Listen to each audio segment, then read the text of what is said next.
রাজধানীর মিরপুর চিড়িয়াখানা বোটানিক্যাল উচ্চ বিদ্যালয়ের প্রধান শিক্ষক নিয়োগকে কেন্দ্র করে বিস্তর অভিযোগ উঠেছে।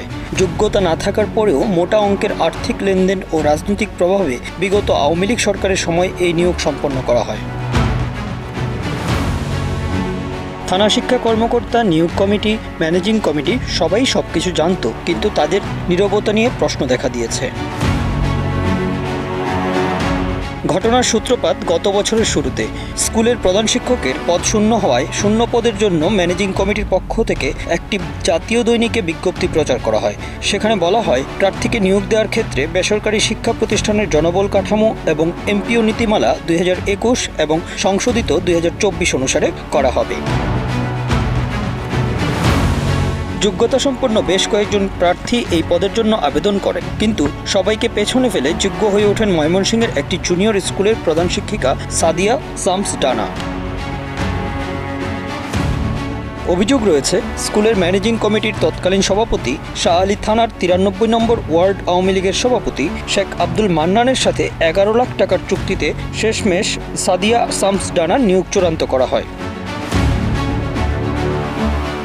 নিয়ম অনুযায়ী মাধ্যমিক বিদ্যালয়ের প্রধান শিক্ষক পদের জন্য প্রয়োজন এমপিওভুক্ত পদে 15 বছরের শিক্ষকতার অভিজ্ঞতা এবং প্রধান শিক্ষক পদে কমপক্ষে 3 বছরের অভিজ্ঞতা, কিন্তু ডানার ক্ষেত্রে সেই যোগ্যতা পূরণ হয়নি। এমপিওভুক্ত শিক্ষক হিসেবে তার অভিজ্ঞতা ছিল 13 বছর 11 মাসের, অন্যদিকে প্রধান শিক্ষক হিসেবে অভিজ্ঞতা মাত্র 1.5 বছরের। মিটিং করলো আমাদের কাছে সভাপতি ডেকে নিয়ে, যে ওই মহিলা যেহেতু কারসাজি করছে তাইলে ওই মহিলাকে দেওয়া যাবে না, আমরা এই নিয়োগ বাতিল করে দিই, নিয়োগটা বাতিল করে দেবো, এই জন্য রেজলিউশন সই দিতে হবে।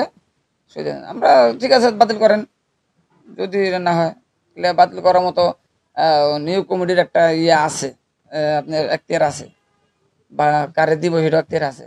যদি বাতিল করেন সেই ক্ষেত্রে আমাদের কাছে রেজলিউশন সবগুলো সই নিয়ে গেছে। পরবর্তীতে যখন জানলাম যে এই ব্যাপার ওনারা নিয়োগ দিচ্ছে, তখন নাকি আমরা জিনিসটা নিয়ে একটু করলাম যে আমাদের বললো বাতিল হবে, বাতিল না করে আরেকজনকে দিয়ে দিল দ্বিতীয় পক্ষরে। উনি তো না, পরে ওনার সাথে আমরা যোগাযোগ করছিলাম ম্যাডামের সাথে। ম্যাডাম, আমি বললাম যে ওনারা টাকা পয়সা কী করছেন, টাকা পয়সা দিচ্ছেন, ওটা তো আপনি কম বেশি জানেন। আমি জানি না, আমি তো কিছু জানি না। পরে উনি আমরা স্বীকার করতে চাই নাই। পরবর্তীতে যখন আপনার এই নিয়োগ হয়ে গেল, নিয়োগ হয়ে যাওয়ার পরে ওনারে বললাম যে আপনি যে নিয়োগ হইলো এবং বসলেন, তাহলে উনি যে চলে গেল, ওনার টাকা পয়সা দেন নাই। কখন ওনারা তো টাকা দিছি, তখন উনি বলছে আমাদের কাছে যে ওনারা টাকা দিছে। তো আমি শুনলাম যে লাখ 10 টাকার উপরে ওনারা এটা নিয়ে একটা ডিলিংস হয়েছে। জুনিয়র স্কুলের হেডমাস্টার হইয়া একটা সিনিয়র হাই স্কুলের হেডমাস্টারও ওই যোগ্যতা নাই, এবং উনি যে পেপারসগুলো জমা দিছে সেখানে ওনার ওই নিয়োগকালীন সময়ে ওনার ওই ইয়াতে বয়স হয় নাই, যে সরকার যে বয়স চাইছিল ওই বয়সটা ওনার হয় নাই। আমরা কমিটির পক্ষ থেকে আমরা নিয়োগ দিয়েছিলাম। আমরা শিক্ষাগত যোগ্যতা অ্যাসিস্ট্যান্ট হেডমাস্টার হিসাবে যার বয়স সীমা হইতে হবে 15 বছরের অভিজ্ঞতা। আমার কাছে এই সাদিয়া ম্যাডাম ডানা উনি নিজেই আমার কাছে স্বীকার হয়েছে 11 লক্ষ টাকা শেখ আব্দুল মান্নান সাহেবরে দিছে, যে এখন বর্তমানে নিয়োগ পাইছে। উনি পাওয়ার পরে এখানে নিয়োগের ভিতরে একটু অনিয়ম হয়েছে। আমরা যে আরও 5 জন, আমার সাথে আরও 4 জন কমিটির লোক ছিল, এগোরে কারো গড়ে আমগরে কোনো প্রাধান্য দেয় না বা আমগরে কাছে যাইতে দেয় না। শেখ আব্দুল মান্নান উনি অর্থ খাইয়া উনি গোপনে এই নিয়োগটা দিয়ে দিছে। আমাদের থেকে রেজলিউশন একরকম চাপ সৃষ্টি করিয়া তাৎকালিক পেশি হাসিনার আমলে উনি এই কাজটা আমগর জোর করিয়া আমগর থেকে এটা করা হয়েছে। এটা আমরা এই বিদ্যালয়ের স্বার্থে, এই স্কুলের স্বার্থে আমরা এটা মান্য নিতে পারি না, আমরা এটা বিশ্বাস চাই। সাবেক প্রধান শিক্ষক নূর আমিন স্যার করছে, উনি এই স্কুলটাতে খুবই ভালো চাইছে। উনি যাওয়ার পরে দিয়া এটার ভিতরে এখন বর্তমানে বিশাল অনিয়ম দেখা দিচ্ছে। এটা আমরা মান্য নিতে পারি না, এলাকাবাসী মান্য নিতে পারে না। অভিভাবক বিন্দুও মান্য নিতে পারে। জালিয়াতির এখানেই শেষ না, নিয়োগ পরীক্ষায়ও তার অবস্থান ছিল অন্যদের চেয়ে নিচে। পরবর্তীতে কারসাজির মাধ্যমে তাকে প্রথম বানিয়ে নতুন রেজুলেশন বানানো হয়, আর এজন্য ফলাফল প্রকাশ করতে সময় লেগে যায় প্রায় 2 মাস। যদিও অভিযুক্ত প্রধান শিক্ষক পুরো বিষয়টি অস্বীকার করেছেন, জানালেন তার বিরুদ্ধে ষড়যন্ত্র হচ্ছে। পূর্ণাঙ্গ যে হেড টিচার হিসেবে যার নিয়োগ হয়েছে তার জন্য তো এটা প্রযোজ্য না। আমার তো টোটালটাই আমার অভিজ্ঞতা, আমার এই যে 2000 সাল থেকে বর্তমান পর্যন্ত আমার 25 বছরে পড়ে গেছি, আমার তো এই টোটালটাই আমার অভিজ্ঞতা। এবং অ্যাজ এ হেড টিচার আমি তো অন্য কোনো শিক্ষকতা, অন্য কোথাও সহকারী কিংবা ইয়েতে ছিলাম না। আমি প্রতিষ্ঠা কিভাবে চালানো যায় সেটাই আমি জানতাম। আর ওইখানে আমার 15 বছর আমি ওখানে জব করে আসছি। ওইখানে আমার স্কুলের মানে এই রেজাল্ট বলে থানাতে সবসময়ই ফার্স্ট হয়েছে আমার রেজাল্ট।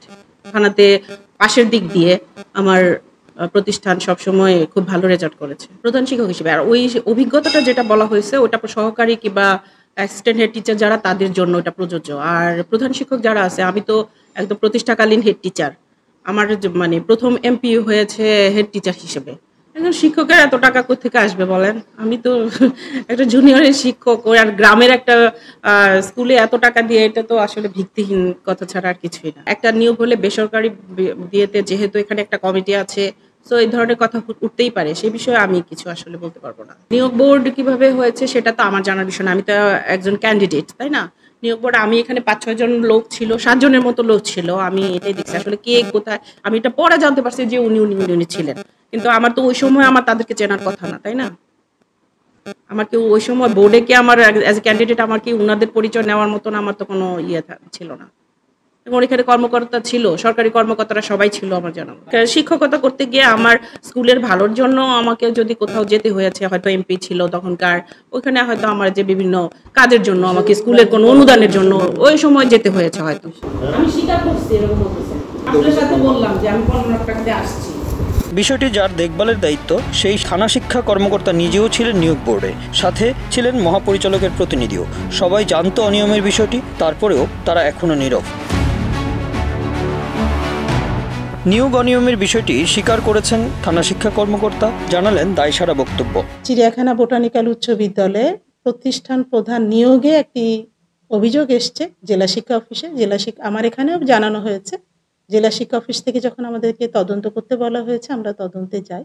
তদন্তে গিয়ে অভিযোগ যেটি করা হয়েছে যে ওনার অভিজ্ঞতা কম আছে, সেটা আমরা নথিতে দেখতে পাই যে আসলে এটি নিয়োগ বোর্ডের কাজ ছিল না অভিজ্ঞতার বিষয়টি দেখা। কাগজপত্র নিয়োগ বোর্ডে নর্মালি আমরা পরীক্ষা নিয়ে থাকি, নিয়োগে বয়সের অভিজ্ঞতাটা ওভাবে আমরা দেখি না, তো সেক্ষেত্রে ওটি আমরা নিয়োগ বোর্ডে দেখি না। কিন্তু পরবর্তীতে তদন্ত যখন আমরা করতে যাই, তখন যখন আমরা ওই সকল কাগজপত্র দেখি যে ওনার অভিজ্ঞতা কাম্য যোগ্যতা থেকে কম আছে। আমরা এটি আমার উপরে পাঠিয়েছি জেলা শিক্ষা অফিসে, ওখান থেকে আমি যতটুকু জানি এটি মাউসিতে গেছে। যারা নিয়োগ বোর্ডে ছিলাম, ডিজি প্রতিনিধি এবং আমাদের এখানে বিন্দুমাত্র আমরা কোনো মানে যোগ্য প্রার্থী নিয়োগে আমরা করিনি। শেখ আব্দুল মান্নান শেখ ওনাকে নিয়োগ দিয়ে গেছে। আমরা যে দেখব যে ওনার নিয়োগ বৈধ কি না অবৈধ, উনি আমার কাছে আবেদন করবে, আবেদন করলে আমি দেখব, ডিও স্যার দেখবে, উপপরিচালক স্যার দেখবে, দেখে ওনাকে সরকারি এনলিস্টেড করবে, এমপিওভুক্ত করবে। উনি কিন্তু এখন আমাদের কাছে আবেদনই করেন, যে জন্য আব্দুল মান্নান শেখের একটি নিয়োগপত্র বলে উনি চাকরি করছেন, তারপরের কোনো প্রক্রিয়া উনি করেন। এদিকে প্রধান শিক্ষকের এমন অনিয়মে ক্ষোভে ফুঁসছেন স্কুলটির শিক্ষার্থী, অভিভাবক এবং অন্যান্য জ্যেষ্ঠ শিক্ষকরা। বিষয়টি তদন্ত করে দ্রুত ব্যবস্থা নেওয়ার দাবি জানান তারা। Bangla affairs news desk.